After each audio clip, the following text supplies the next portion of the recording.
In this video I'm showing how I fixed an issue on a Milwaukee brushless circular saw. The model number of this saw is 2631-20, but it appears that this issue is common on several different models. And the problem I've been having with this is sometimes it just randomly won't work. I can put in a charged, known good battery that works fine on other tools, but when I pull the trigger the saw just will not start. If I fiddle with it for a while it will eventually start working, but it's kind of a frustrating problem to have when you're trying to get something done.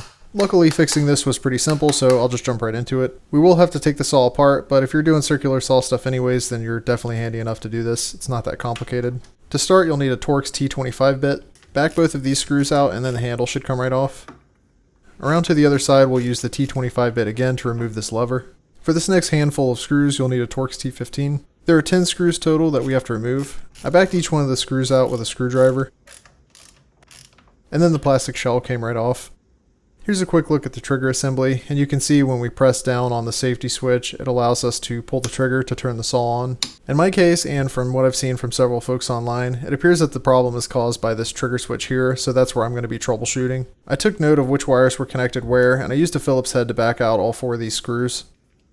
With the wires disconnected, we could take the trigger out and get a better look at it. It's nothing too complicated. When the trigger is pulled, contact is made inside so that voltage can flow from one side to the other. So at this point you could just choose to replace this switch and probably solve your problem, but I wanted to try to recover this one. I used a small flathead screwdriver to pry the plastics gently on each side of the switch. Just be super cautious opening this up because there are springs inside. I'll show how to put everything back together, but if one hits you in the eye or flies off into another universe, then I can't help you. Alright, so first look at the inside of the switch here and we can see the contacts. This part actually belongs with the other half, it just got stuck when I pulled them apart. It's got this little horseshoe shaped spring inside that gives the trigger the clicking feel whenever you pull it.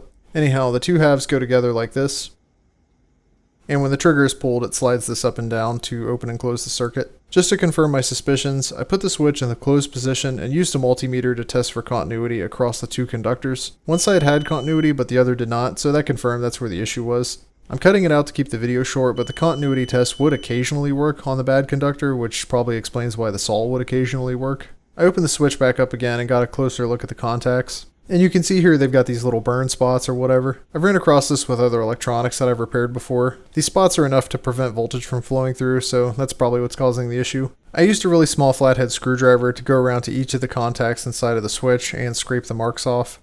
And just a quick before and after here, you can see they're nice and clean. And to satisfy my trust issues, I put the switch back in the closed position and retested for continuity, and both circuits are looking good now. Alright, so that's all for the switch part for now. I just want to quickly go over a few things I learned on the trigger. Firstly, if you don't have to take this trigger apart, then don't. It's kind of a pain in the butt to get it back together. Of course, I didn't know that when I was taking it apart, and it led to a ton of frustration, so let me show how it works here. There's a spring in here that makes the trigger recoil. It has a lot of tension on it, so be careful with this one. If this spring comes out, there's a trick to reloading it to get everything back together. It's pretty simple. You just have to compress the spring inside of this little blank rectangle space here. There's grooves for this greasy little sponge thing, so make sure it's positioned in the right place. Then when you're pressing everything back together here, use a small flathead screwdriver to maneuver the spring over the plastic inside.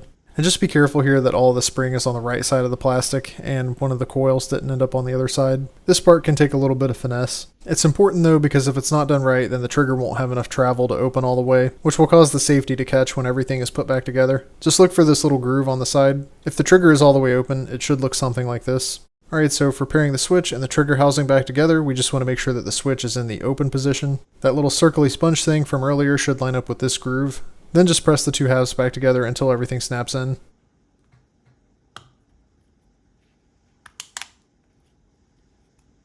At this point the repair is done and everything is ready to go back together. I repositioned the diode where it was before on the switch and then reconnected all 4 wires and the screws that held them in.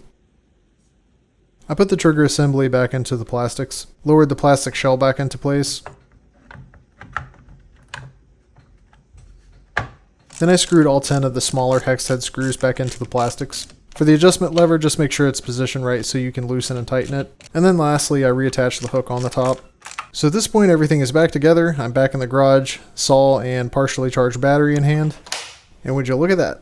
Works on the first try. Probably hasn't done that since the day I unboxed it. Bad job, Milwaukee. I love y'all, but I'm keeping my eye on you. So since this repair is a free option, I'm going to give this a chance to work before going further. If it doesn't work, Milwaukee does sell replacement switches for these. I found two different revisions of the service parts list for this saw. One was dated 2018 and the other was dated 2023. I compared the two different replacement parts lists, and the replacement part numbers were completely identical for almost all of the 100 different parts that make up the saw, with two exceptions. The two parts with updated part numbers were the lower cutting guard, which is irrelevant to this issue, and the other one is the on and off switch, which to me indicates that Milwaukee is at least aware of this issue. So if this fix doesn't work for you and you choose to replace the switch, my instinct is to probably go with the updated part number. At least that's what I'll be doing if this problem comes back. But for now, I'm calling it fixed. Hit like if this was helpful, and thanks for watching.